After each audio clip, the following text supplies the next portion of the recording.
Why did God make us Edomites? I hate my life. This is our kingdom, a kingdom of righteousness. Praise the Lord. Praise ye the Lord.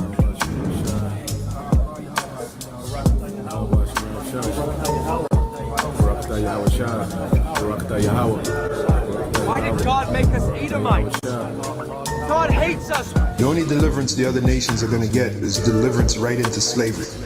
They're going to be our slaves, thus saith the Lord. Why did God make us Edomites? God hates us. Why? God, why? Jeremiah 30:16 tells you every last one of the other nations, which are non-Israelites, are going into captivity. They're going into slavery underneath the Israelites when the Israelites go back into rulership. When is the Israelites going to go back into rulership? When the Lord comes. That's what he's coming to do. He's coming to set up the Israelites in rulership, beginning with King David. And when I say rulership, meaning the planet Earth, we're going to be ruling the planet Earth in righteousness. After he puts down the wicked. Who's the wicked? The Edomites, which are in power right now. Who are the Edomites? The so-called white man. Why did God make us Edomites? God hates us. Why? God, why? Praise the Lord, for he is greatly to be feared. He removed the wicked and put us righteous in power. To victory and the dawn of a new era. And when I say rulership, meaning the planet Earth, we're going to be ruling the planet Earth in righteousness. After he puts down the wicked. Who's the wicked? The Edomites, which are in power right now. Who are the Edomites? The so-called white man. This is our kingdom, a kingdom of righteousness. Praise the Lord Yahweh. Praise ye the Lord. Begin with those top banking families, which happen to be so-called white people. We're talking about the Rothschilds, Rockefellers. We're talking about the DuPonts. We're talking about the Gettys, the Oppenheimers, and families like that. Okay, so when Yahushua comes back, he's going to take away their rulership, which they're enjoying right now.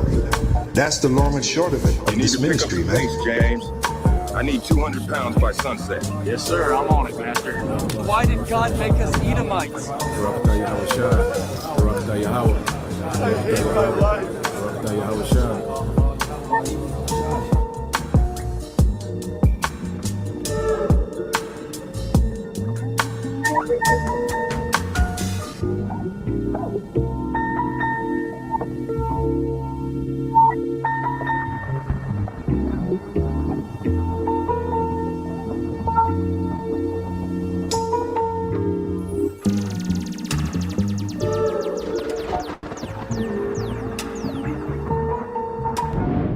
Why did God make us Edomites? I hate my life.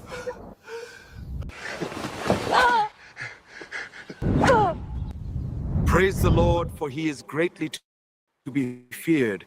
He removed the wicked and put us righteous in power.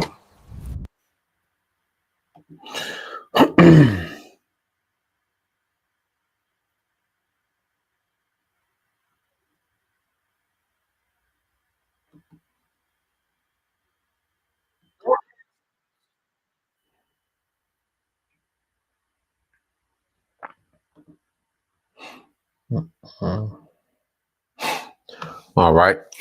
Shalom. First and foremost, I would like to give all praise and glory unto Yahweh, Bahashem, Yahweh Shai, Bahashem, Kakwadash, and double honors unto the apostles and the elders of GMS who rule well, teach well, being great examples to his younger brothers, and peace and blessings and salutations to the whole lake out there pushing his word and truth and in sincerity across the four winds in the name of Yahweh Bashim Al Shah, pushing to get up out of here. Shalom to the hopeful lake, the believers, the listeners whom have came back to the obedience of the scriptures through faith in Yahweh Bashim Al Shah. All right. And what I want to get into today, another morning, news and okay, no healing medicines. Okay. And this is inspired, by a precept in the book of Jeremiah. All right, which I get it. Because this place, what we're seeing is the elites, all right, are pushing, this place to a point of no return. All right. There's going to be no revival okay, for America. Okay, this whole thing, and see, the Lord has a sense of humor.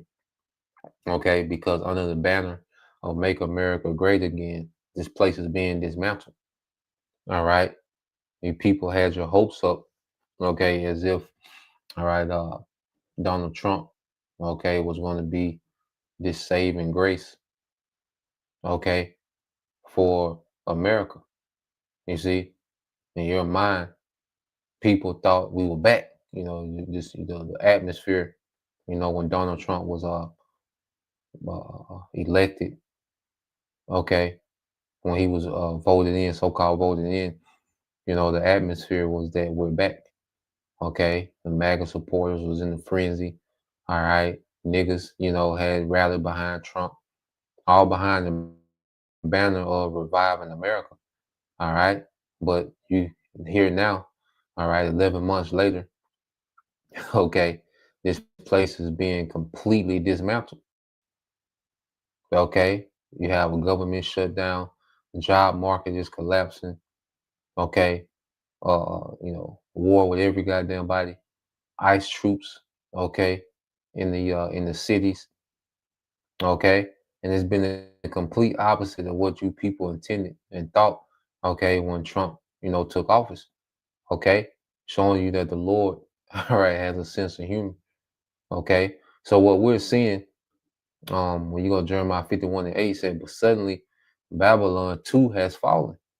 Okay, so this place is in a fallen state. All right, it ain't no reviving. Even if the government opens back up, all right, there's damage that's been done that's permanent.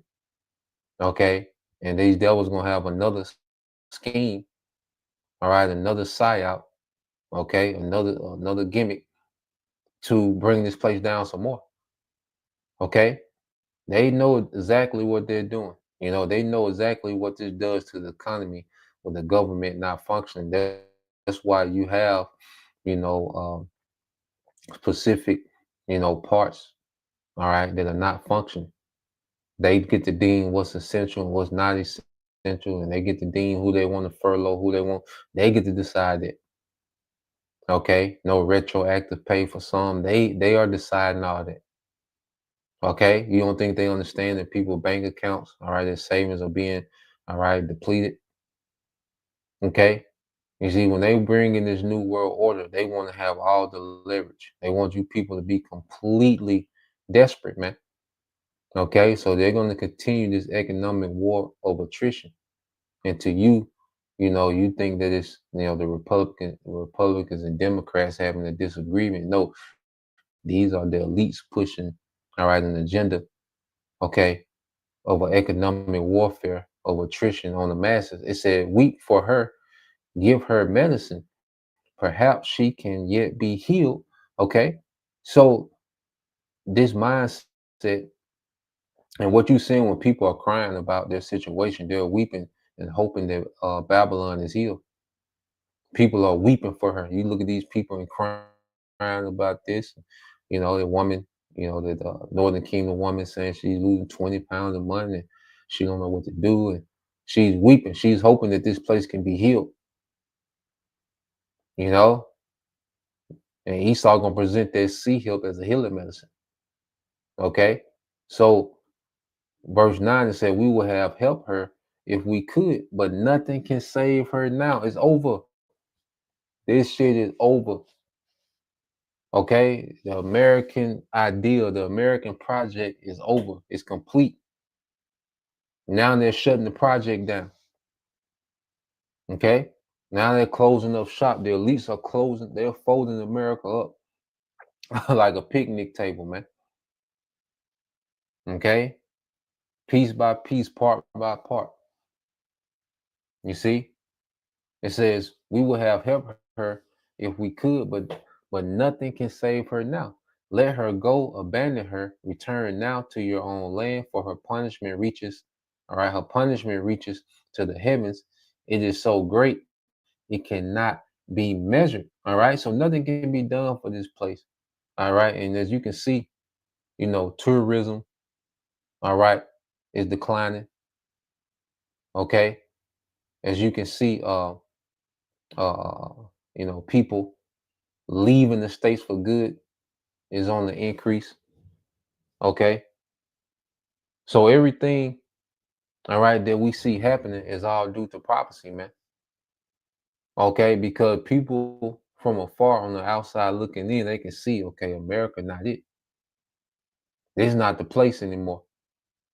Okay, it says it is so great it cannot be measured. So America's wickedness, because Esau has turned America to the birthplace. Okay, I mean the breeding ground for wickedness. Like, this is the platform. This is where wickedness is conjured up and pushed out through the earth. Okay, and that's why a lot of these nations was coming here, because it was such a do as thou wilt culture. Especially when the economy was thriving, you can just come here and do as thou wilt. Things that will be looked down upon in their homeland, they can come here and do it freely, and be glorified in it.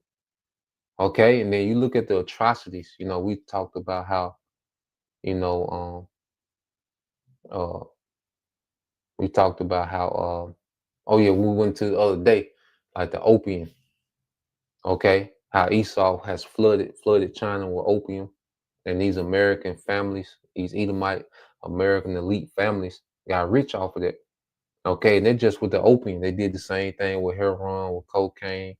Okay, they did this with everything. Now the peaceutical industry. Okay, just a bunch of atrocities, man. You look at the Trail of Tears. You look at it's so much Devil's Punch Bowl. Okay, you look at what America has done since it's been established as a nation, man. America has a hell of a track record, man. Okay, and I say it's so great that it can't even be measured, man. The wickedness of America. Now we're seeing judgment begin to settle in for that wickedness, man. This is a punishment. And see, people are crying and whining, and why? This is a punishment from Yahweh Bashim Al Shai that we're seeing. Okay, this ain't just no random thing because somebody hit the wrong button on the computer. Okay, or bad economic policy, a bad foreign policy. No, this is the wickedness of America being judged and addressed by Yahweh Bashim Al Shai. This is what we're seeing. Okay, so let's go here. Matter of fact, let's get this in the book of Proverbs 28:2. Okay, this is the book of Proverbs, chapter 28 and verse 2. It says, "When there is moral rot within a nation, its government topples easy, but wise and knowledgeable leaders bring stability." Okay, wise, all right, and knowledgeable leaders bring stability. And this, and this kingdom doesn't have that. All right, this king has what? Moral rot. Okay, it's a very corrupt empire, man. So that's why these governments are fragile, because it's not built on it. You can't establish anything on wickedness, on corruption, on robbery, on theft, dishonesty. You can't establish anything like that. Okay, you can't build nothing solid on those principles, man. The wickedness, man. Okay, so there's no stability within this kingdom. That's why the money system is so flawed. Okay, it's so rigged, because you can't build anything off of that, man. Okay, so this is why this place is falling apart. It's coming apart at the seams. Okay, so let's go from there. Now let's get this video. All right, it's dealing with, because now they saying, look, America in the Great Depression 2.0, and see the difference between this and the Great Depression, because people are so proud now to where people are not voicing. You see, people are trying to mask, okay, poverty. And see, people are just, getting further and further in debt. See, because Esau allowed you to get in the debt, in unlimited debt. See, during the Great Depression, you didn't have credit cards to where you can just continue on and try to pretend like you still good and got it. You didn't have it. Okay, you couldn't just go get in unlimited debt during the Great Depression. You just through. Now Esau is allowing you to just get in more debt, which gives him more leverage. Okay, well, this is the same economy, okay, you see, of the Great Depression. Okay, but now people are so proud, this is a silent Great Depression. Okay, but you're seeing, people crying out, all right, but it's not the masses. You see, the masses are trying to, that's why I said you got nurses that's in food banks. Okay, people that got master degrees in food banks. Okay, this the reality, man, and it's only getting worse. Okay, so let's play this. It's 2025, and the illusion of prosperity has finally shattered. America is living through the Great Depression 2.0, but this time it's silent, hidden behind credit cards, gig jobs, and eviction notices. Families once called middle class now ration groceries and sleep in cars parked beside empty luxury condos. The promise that hard work guarantees survival has been erased, replaced by endless debt and collapsing hope. We were told this was the land of opportunity. Instead, it's become a land of desperation, where millions struggle to exist in third-world conditions inside the richest empire on Earth. The Great Depression 2.0 isn't playing out in black and white photographs. It's unfolding in real time, in color, across every American city. From Los Angeles to Philadelphia, tent colonies now sprawl beneath billion-dollar high-rises like a cruel reflection of the wealth above them. In 2025, over 650,000 Americans sleep without shelter each night, yet there are 11 million vacant homes sitting dark.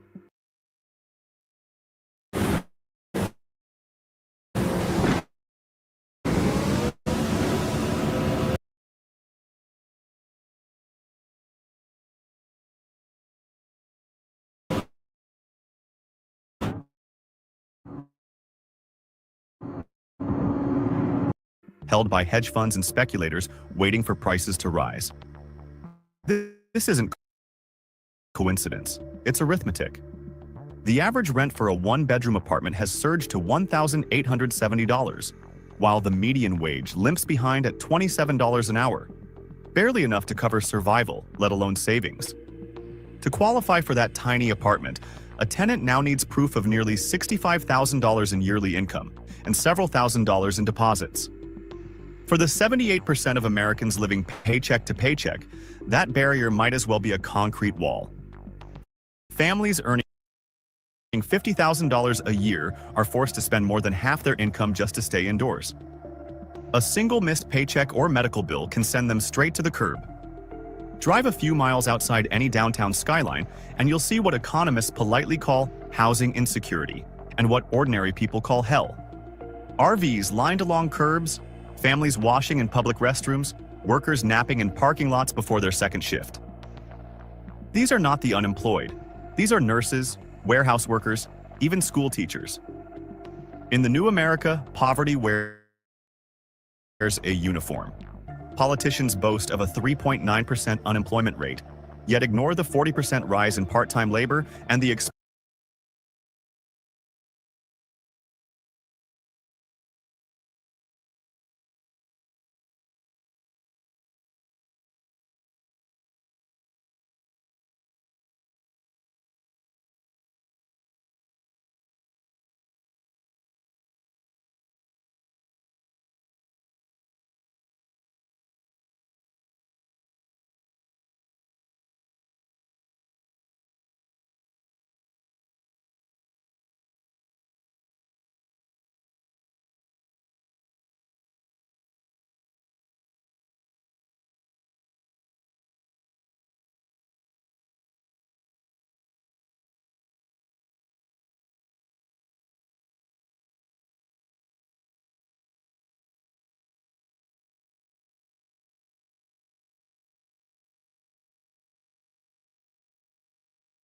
of gig work with no benefits. The illusion of low unemployment hides a workforce being chewed alive by inflation and debt. The country that once exported democracy now exports despair, proving that economic collapse doesn't need a war or a hurricane. It just needs policy. And as this silent depression spreads, it's creating a new kind of geography, a third world carved inside the first, where survival depends not on effort, but on luck. The Oh yeah, so like it. So yeah, what I was saying, real quick, because they push, this 3.9%, unemployment rate, and that's a goddamn lie, man. Okay, there's no way that the unemployment rate is only 3.9%. Okay, all these thousands of jobs, being lost, millions of jobs have been lost. All right, this year alone. Okay, and that's all we're hearing about, job loss. People complaining, saying they put in hundreds of applications. Okay, people have put in hundreds of applications, man. All these store closings, and which we're gonna got a video about that. About these fast food chains that are being dismantled. But there's no way that unemployment rate is 3.9%. And we know this devil is known for just pulling a number or a statistic out his ass. Okay. And nigga be lying. All right. But the point is, this whole 3.9% unemployment rate, it don't match reality, man. Okay. People are sleeping in their cars. Okay. People are, now in tents and RVs and homeless. And okay. So this whole 3.9% unemployment rate, some BS, man, don't match reality. There's no telling what the true unemployment rate is, man. But the devil does that to quell the panic. Why he dismantles this thing, man. Okay. poverty map bleeds seamlessly into housing because shelter has become the front line of America's new economic war. The average home price has crossed $420,000, while the median income remains stuck around $70,000. That means the typical worker would need 6 full years of salary, before taxes, before food, before gas, just to buy a roof. Renters fare no better. To simply move into a modest one-bedroom at $1,870, you now need nearly $7,000 upfront in deposits, fees, and insurance, and proof you earn at least 3.5 times the rent. The math alone eliminates half the population. Housing has stopped being shelter, it's an asset class. Private equity firms. So what's happening? People are being priced out, because who has $7,000 laying around in this economy? All right. And how can you prove that you make 3.5 times? All right. People not making 3.5 times the amount of their rent. Most people are paying over 50%, okay, on their rent. 50% of their income goes to their rent. Some people 70, 80% of their income goes to rent. Okay. People don't even make twice. People barely make twice as much as their rent. So to make 3.5 times, okay, your rent, that's damn near impossible. Okay. So what's happening is people are being priced out intentionally. So I asked, just a quick Google search, what does it mean to be priced out of something? It says to price someone out of something means to make a cost of goods, service, or opportunity so high that a particular person or group is unable to afford it. This can apply to products, services, housing, or even legal systems where rising prices exclude those who cannot afford them. Okay. So what we're seeing is the masses are being intentionally priced out. Housing is becoming impossible. Okay. They want people to be in dire straits. Okay.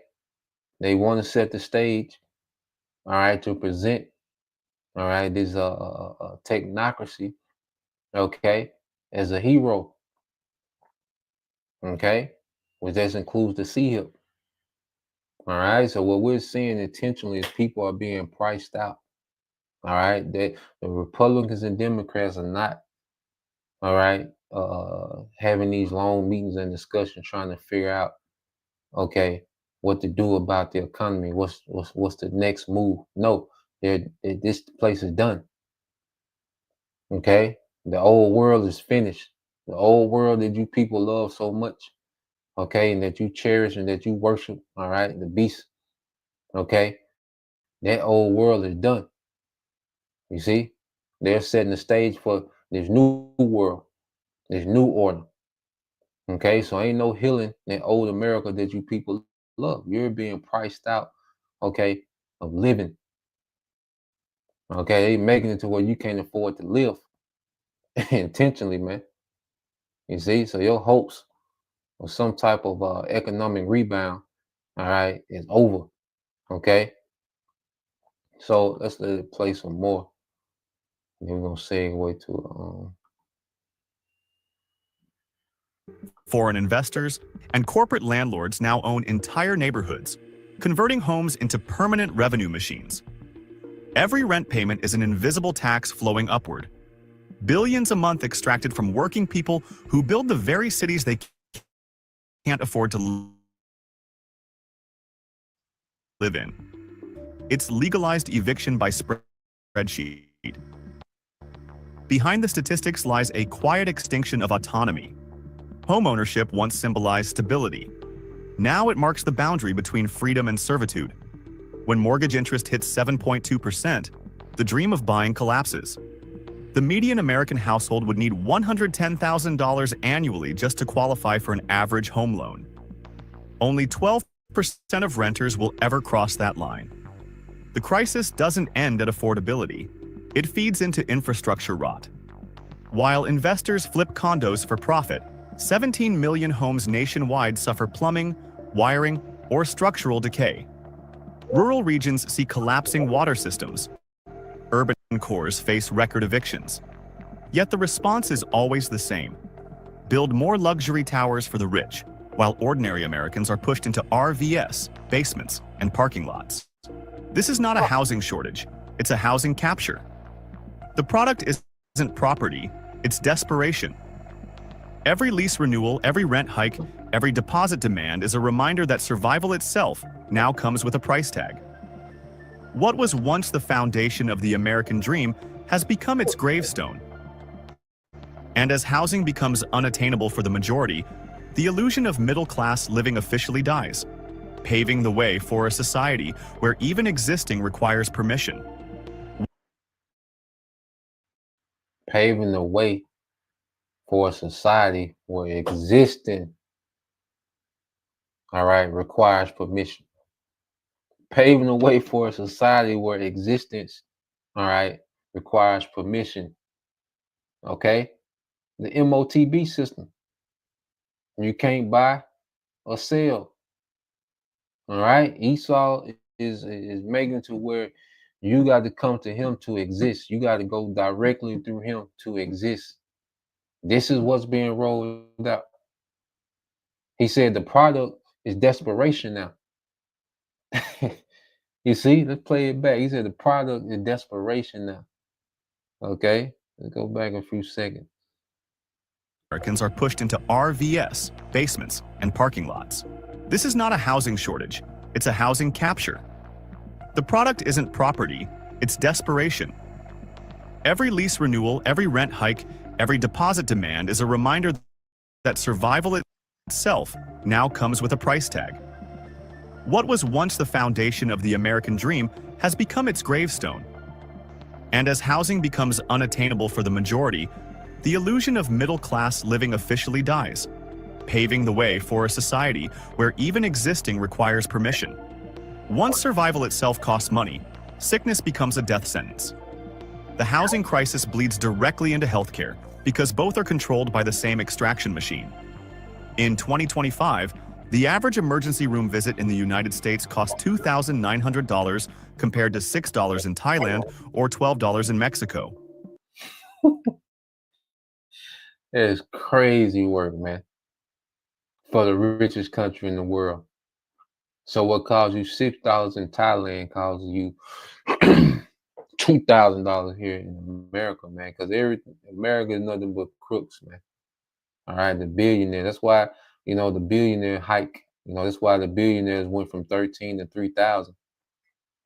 Okay, in about 20 years, you went from 13 billionaires to 3,000, man, because America just became a money grab. All right, you American citizens have been a host, all right, to these parasite billionaires, man. Okay, and now they're just completely taking over, and now it's a shakedown, man. Okay? It's what we're seeing is a shakedown. They shaking you niggas down, man. You know, and we in it too. We being shaken down too. But see, we have hope in something else.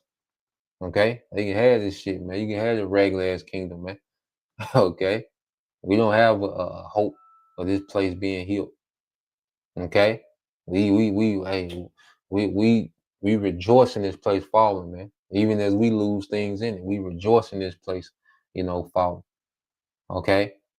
So yeah, let's go. I got another video I want to get into. All right.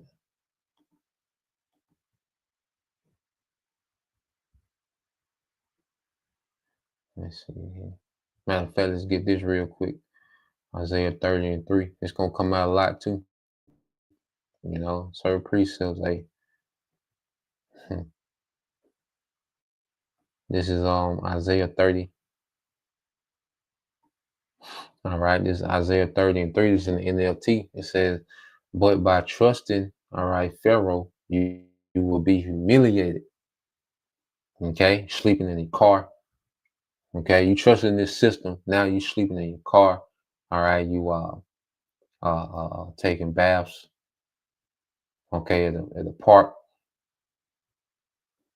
You see, you going to work for nothing. All right, you're going to work working overtime for nothing, and you don't even know you're gonna get retroactive overpay. You trust in this system so much, you paying to go to work. You government workers that are, not getting paid. You trust in this system so goddamn much, man, that you be a volunteer to, and that's them trying to heal this place. They think, well, my labor, I'm essential. They throw an essential tag on your ass, and you just think you're doing this magnificent duty to your country. Okay, looking like a goddamn clown, working 6 days a week for nothing. Niggas, it's been a month. And you can understand a week, maybe 2 weeks. But nigga, a month and some change, okay, you're officially super stupid. Okay? It says, and by depending on him, you will be disgraced. Okay? People thought, people thought food stamps and HUD was forever. Big chilling. Now it was humiliated. Okay? Without these degrees and you went to college and you got your plaques on the wall, you finna be humiliated. All right, you a nurse in the food bank. Okay, you make $80,000-$90,000 a year at a food bank. Okay, so trusting in this place is finna have you people more and more. All right, humiliated, man. Okay, Esau finna have you out here bad. Okay, and he don't care. You see, that's one of the things that you people, all right, are failing to grasp, that this nigga don't care. Okay, stop talking about them goddamn kids. He don't care. Okay, so let's go here to this next one. All right, so they'll tell you that the unemployment rate, okay, is 3.9%. And then they say, well, due to job loss in October, it went to 4.2%. Nigga, ain't no way. Nigga, that math don't make sense. All right, so let's play this. The golden age of fast food is collapsing right before America's eyes. Once the heart of family dinners, teenage jobs, and late-night cravings, the giants that fed generations are now gasping for air. Prices have doubled, customers have vanished, and franchisees are walking away in record numbers. From McDonald's to Wendy's, from Pizza Hut to Popeyes, the empire that defined American convenience is burning under the weight of inflation, greed, and changing tastes. 2025 isn't just another bad year. It's the year the drive-through dream dies. The question isn't who's next, it's who will survive the fall. Number 15, Denny's. Once the all-night refuge for America's working class, truck drivers, and students pulling all-nighters, Denny's is fading fast in 2025. The chain that once bragged about being always open is now closing its doors in silence. Across the country, nearly 180 Denny's locations are scheduled to shut down by the end of the year. The reason? Skyrocketing costs, collapsing foot traffic, and a customer base that's simply run out of money. Breakfast platters that once cost $7.99 now exceed $14. Coffee refills that were once bottomless now come with an awkward pause and a surcharge. Imagine being able to build an app with your name on it, just by thinking about it. Meet Base 44. The loyal crowd that once filled booths at 3 a.m. is gone, replaced by empty seats and for lease signs. Even the company's executives admit that the late-night economy has collapsed. Many of the restaurants can't find staff to keep the 24-hour dream alive. In small towns across the Midwest, Denny's closures have hit hard. Not just as restaurants disappearing, but as community spaces vanishing. These diners once employed thousands, offered affordable meals to low-income families, and gave travelers a taste of Americana. Now, parking lots once lit by neon signs stand dark. Financially, Denny's reported same-store sales dropping 5.8% year over year, and profits shrinking by nearly 40% in early 2025. Inflation is destroying its budget diners, and rising wages and rent have crushed margins. Even franchise owners are walking away. The truth is brutal. Denny's isn't just losing customers, it's losing relevance. Younger generations don't want greasy breakfast platters. They want smoothies, protein bowls, and Wi-Fi bars. The classic American diner, once immortalized in road movies and pop culture, is becoming a symbol of decline, a reminder of an America that no longer exists. Number 14. Wahlburgers. What began as a flashy, celebrity-backed dream has turned into a painful reality check. Wahlburgers, once marketed as the Hollywood burger experience, is collapsing under the same weight, crushing the rest of the industry. Rising costs, high rents, and a shrinking middle class. In 2025, franchise reports show traffic down over 30%, and dozens of locations from Nevada to Florida have quietly closed. The glamour that once pulled curious customers has faded into a sign reading "temporarily closed." The problem is simple but deadly. A Wahlburgers meal for a family of 4 now averages $58, not including drinks. Customers are tired of paying fine dining prices for casual burgers in a sluggish economy where grocery bills are up 20%. Even the celebrity name can't hide the numbers. Several franchise owners have sued for breach of contract, claiming corporate oversold the brand and underdelivered the support. Behind the cameras, the brand's loyalty program is dead, the social media buzz is silent, and the expansion plan for 100 U.S. locations has been quietly deleted from the company's website. Many stores are now ghost locations, operating only for delivery apps, a last-ditch effort to survive in a crowded market. The celebrity shine that once made Wahlburgers famous is now its curse. In a country where middle-class families are counting every dollar, no one wants to pay extra for Mark Wahlberg's signature sauce. Once a symbol of fun and fame, Wahlburgers has become another casualty of America's restaurant recession, where even Hollywood can't save a burger joint from going dark. Number 13. Salad and Go. Salad and Go was supposed to be the future of fast food. Cheap, healthy, and convenient. But in 2025, the fast-growing chain has hit a wall. The company expanded too fast, from just 70 locations in 2022 to nearly 300 by 2025. And now it's paying the price. Several locations in Texas, Arizona, and Nevada have been forced to close after soaring ingredient costs and logistics failures. The model looked brilliant on paper. Fresh salads for under $6, served from a tiny drive-through kitchen. But in reality, romaine prices rose 40%, avocado costs tripled, and customers who once praised its cheap meals are now posting photos of $11 bowls. Margins evaporated, and so did the buzz. Employees report being overworked and underpaid, leading to a staff turnover rate above 150% annually. Investors once called it the next Chipotle, but analysts now warn that Salad and Go might not make it through 2026 without a major buyout. The worst part? The concept still makes sense. America wants healthier food, but the timing couldn't be worse. When people are cutting back on essentials like rent and gas, a $12 salad is a luxury.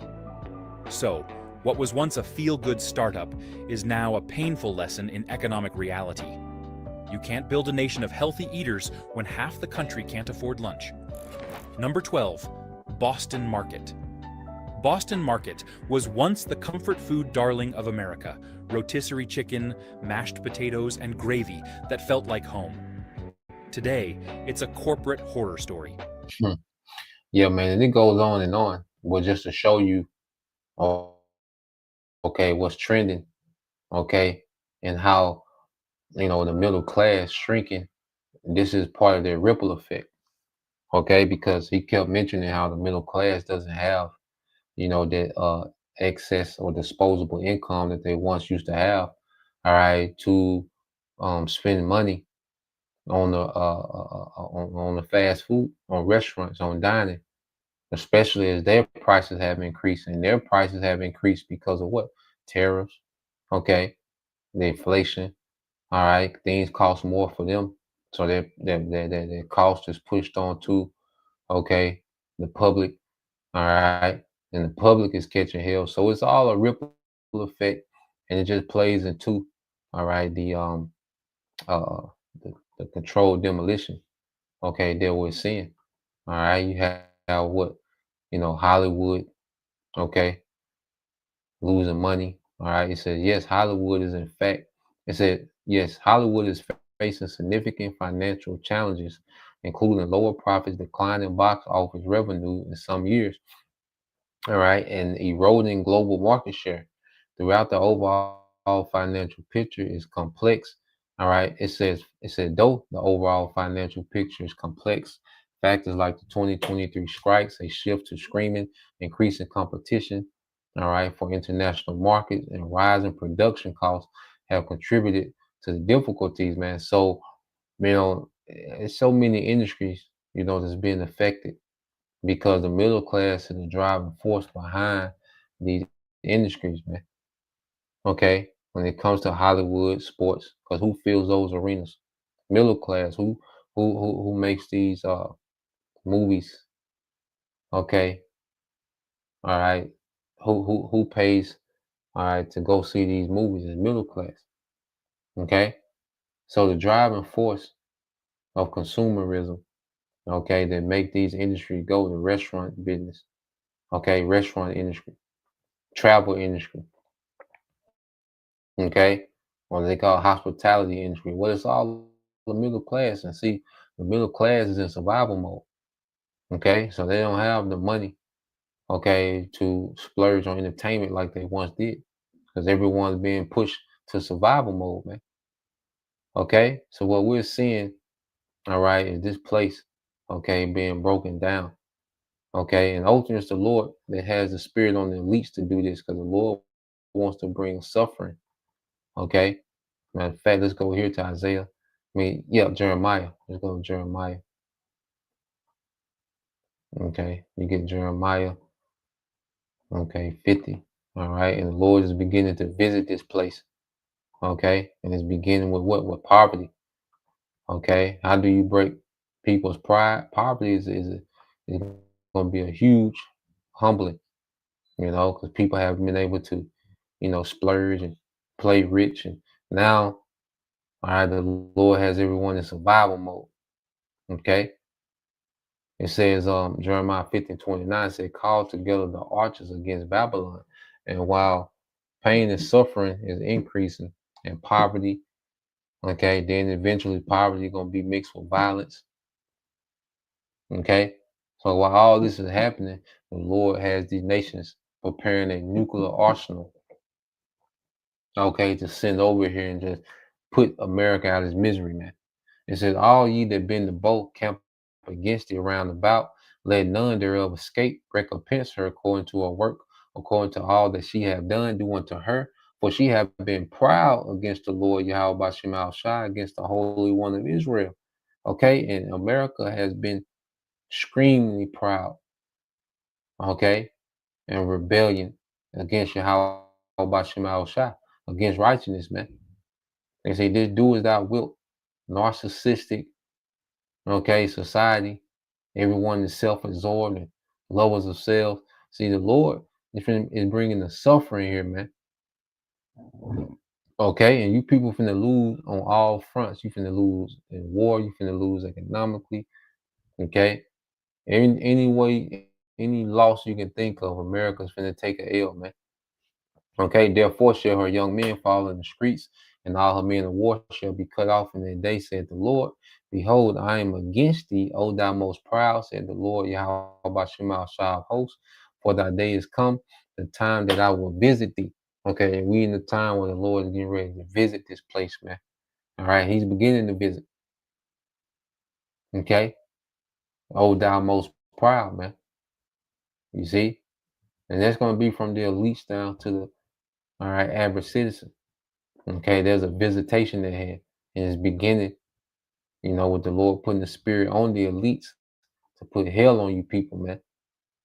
You know, I tell you how I was shot when the visitation is going to begin with poverty, suffering, violence, pestilence, okay, and then eventually Yahweh Shai gonna come, okay, and he's gonna visit the most proud, which are the elites.